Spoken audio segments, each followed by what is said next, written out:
Hello and welcome to Simply Southern. I'm Kevin Worthington. And I'm Mary Wilson. Well Off the Beaten Path in South Montgomery County is a restaurant where they serve the sort of food your grandma made, and they'll treat you as kindly as she did too. Today we're taking a trip to Red's Little Schoolhouse. As spring gets closer, many of us are anticipating fresh vegetables coming from the garden. Today our friends from Sweet Grown, Alabama will be here to tell us what's in season as the days get longer and warmer. And I'm Stacy Little. If you're a lover of fresh vegetables, you're going to want to hang around and see what we're making in the kitchen today. The city of Atmore might have a reputation as a declining railroad town, but in 2020, the city earned a designation as a Main Street, Alabama community. And for the past 3 years, Main Street Atmore has worked to spruce up building facades and encourage more business development in downtown. In fact, there's only around a dozen spaces left vacant.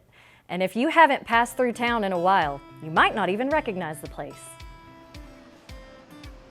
Steady traffic in downtown Atmore nowadays is a good problem to have because business is booming. It's more alive. We are alive. We're no longer a dead city. We are alive.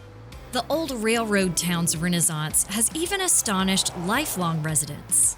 I'm not used to people complimenting our town. They say, "Oh, Atmore is it looks good these days. Looks good. What's going on here?" So it's good to hear that. Everybody knows Carl's Tot Shop, a staple of downtown for 75 years. It's where Shanora's grandfather bought her a dress as a child.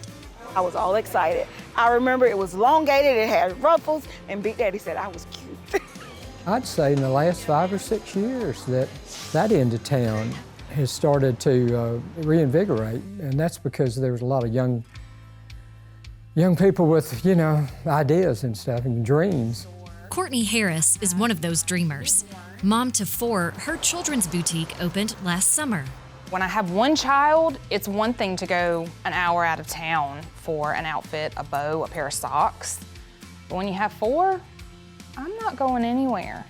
So that was one of the reasons I opened. If you need a last minute baby present, just the small things that keep you here at home.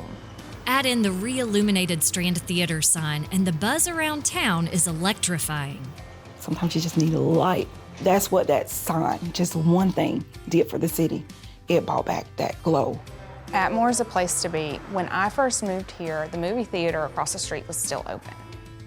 And I remember going to see movies as a teenager. So just the fact that they're opening that up, and I can take my kids to go see the same movies in the same building that I saw as a child is incredible. All that energy is spread to side streets too, which are brimming with an array of shops, plus eateries that provide caffeine and first-class cuisine. Murals and parks tell the town's history, and all of it sets the stage for a prosperous future, because Atmore has more than you'd expect. It's more to Atmore than a casino. It's more to Atmore than the prisons. It's more to it. Downtown is everybody. It's Atmore's downtown. So it doesn't matter if you live in Freemanville, you're part of the Atmore community. It doesn't matter that you're on the reservation, you're part of the Downstreet family. And I think that that's what we want to do in the next year. The next 3 years, maybe just work on diversifying it and letting everybody know that this is your heart also. This is your heart. Let's take care of it together. The story mentions the renovation of the Strand Theater.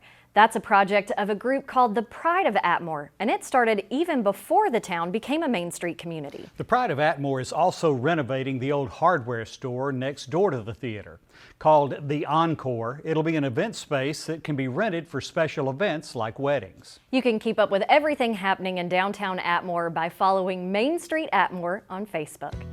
It may be a former schoolhouse, but don't panic. There's no homework to turn in. Your only assignment is to enjoy the good food and friendly service. Next on Simply Southern, we're headed to Red's Little Schoolhouse restaurant. If you're involved in agritourism, Alpha offers the insurance coverage you've been looking for.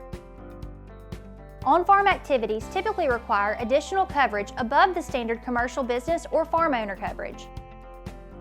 Pumpkin patches, wedding venues, Christmas tree farms, farmers markets, and even U-Pick farms are just a few examples of things that could be covered. Contact your Alpha agent to learn more. These Alpha Insights are proudly presented by Alpha Insurance. Alabama is a state filled with riches, like the juiciest peaches, a summer tomato sandwich, or grandma's pecan pie. But perhaps our greatest treasures are the hands that grow. From generations past through the years to come, Alabama fruit and vegetable growers produce an abundance we all enjoy. Alabama produce. It just tastes better. A farmer has to live on faith. We do all we can do, but we can only control so much. Alabama is the second largest poultry growing state in the nation, so we're trying our best to grow all the corn we can for that. What we produce not only feeds and clothes all of the United States, but about half of what we make goes on to the world market. We've been able to improve yields, have some things that can help us produce a better crop. I'm proud of the product we make and proud that I can say I'm an Alabama farmer. When you look around for information and answers to your everyday questions, how do you know who to trust? Alabama Extension takes Auburn and Alabama A&M universities to the people. As educators, we are trusted partners in every county, providing valuable and practical ways to better our homes, farms, health, and communities. Our research extends knowledge and improves lives. Learn more at aces.edu.